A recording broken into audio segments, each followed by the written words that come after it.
of your sketchbook. A lot of students, the boards were a little bit short, so their book was sticking out.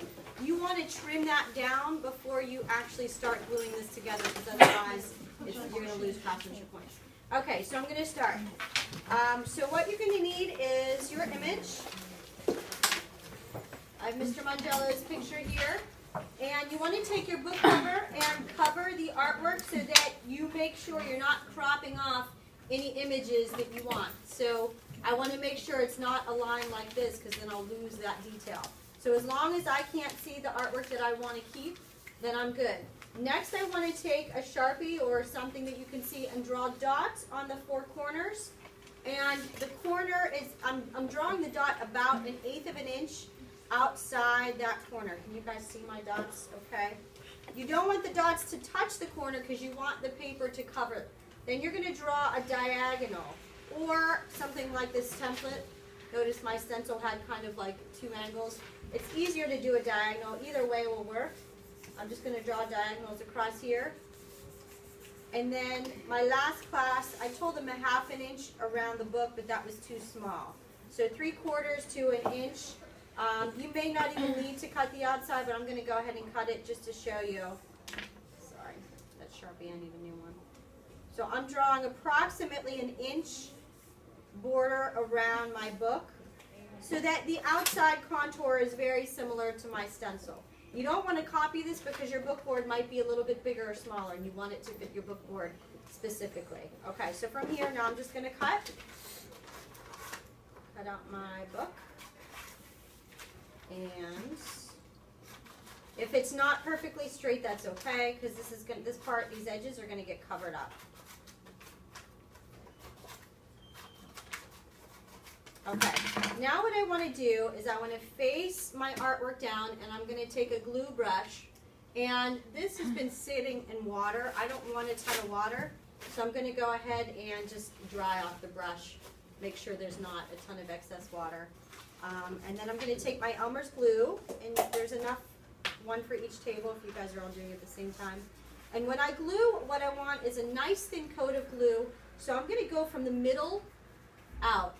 And the reason I do this is I want to make sure every edge is glued beautifully. So if I go from the middle out, what I'm going to do is almost create a frame of glue on my newsprint, holding my book cover in place. You don't want too much glue, because notice this paper is going to buckle. Like when you painted, it started to buckle. Yeah. You guys hear that? That's Mr. Rita. Okay, your hands are going to get a little bit of glue on it because you got to hold it as you go out. So again, a nice thin coat of glue, making sure all my edges are glued. From here, I'll put my brush back in the water bowl so it doesn't dry out. And I'm going to lift this up just to show you. I now have like a glue border. That tells me I definitely have glue on all the edges. I'm just going to fold this in half so that I don't get glue on my book cover. And I'll lay this down. Now I'm going to go ahead and grab, was it this one? No, here. This cover. And make sure, whoops, that it's centered. Oop, you can slide it around a little bit so that the corners are right inside. It's a little bit close, a little bit big. Okay. You just don't want a ton of paper over here because when you start burnishing, it's going to crinkle. So the most important thing when you do the burnishing now is I'm going to burnish the edge of the book. So I'm burnishing right here nice and tight. If you don't do that, then you're going to get like a really loose edge, and that's not going to be good. Then I'm going to push down. You want to start on the short ends, and I'm right-handed, so notice I'm going to rotate this. It's very similar to when you're cutting. You want to go where you have the most control and the most power. So I do here. Now when I go to these other ends, I'm going to burnish just the corners to give me a nice folded crease. If you've ever wrapped birthday presents, you have that nice little corner. There's like a special technique to it. And burnish that down. And that's okay because my book inside is going to cover that. And then I rotate, burnish the corners, burnish the end, and burnish this up. Now the corners are kind of sharp, so I'm going to go ahead and burnish all my 4 corners so they're not going to stab anyone. Believe it or not, the paper can get pretty sharp.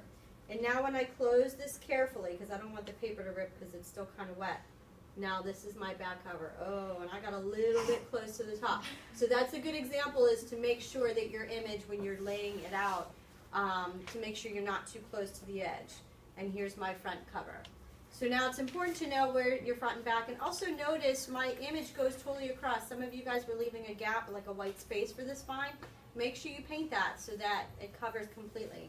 Now I know this is my front cover, so now what I want to do is take my inside sketchbook and lay it flat. If you have sketches on the inside, which I don't, but let's say I had, you know, some images here, I want to indicate that this is the front cover and this is the back, because you'll lose craftsmanship points if your sketchbook is upside down inside your book. So from here, what I want to do is take some scrap paper. I'm just using this yellow paper because it's scrap, and put it underneath the outside cover. Does anyone know why I would do that?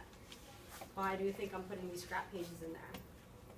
Let me show you. I'm putting glue on it so it doesn't break. Yeah, it's to protect the sketchbook pages so that I don't get glue, so my pages don't glue together underneath. Because I'm going to do the same thing.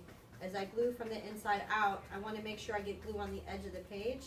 And without those scrap pieces in there, I might accidentally get glue on the sketchbook pages. And then it's going to stick later when it dries. Okay, so same thing. I have a nice kind of picture frame. And then from here, I can just pull these out because I don't want to get glue everywhere, and just throw those away.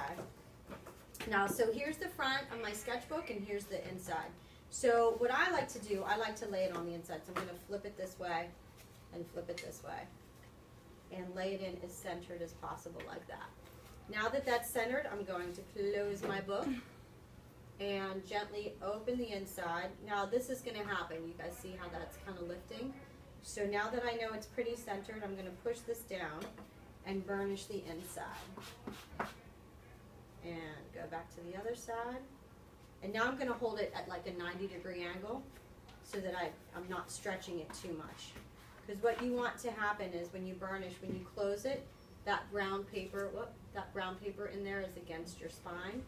So when I close it, it sits in there nicely, which I'm actually starting to get a little bit, I don't know if you guys can see a little bit of a crinkle there, so I'm going to go back while it's still wet and kind of pull this out a little bit if I can, and burnish it. And that's it. You can stop videotaping.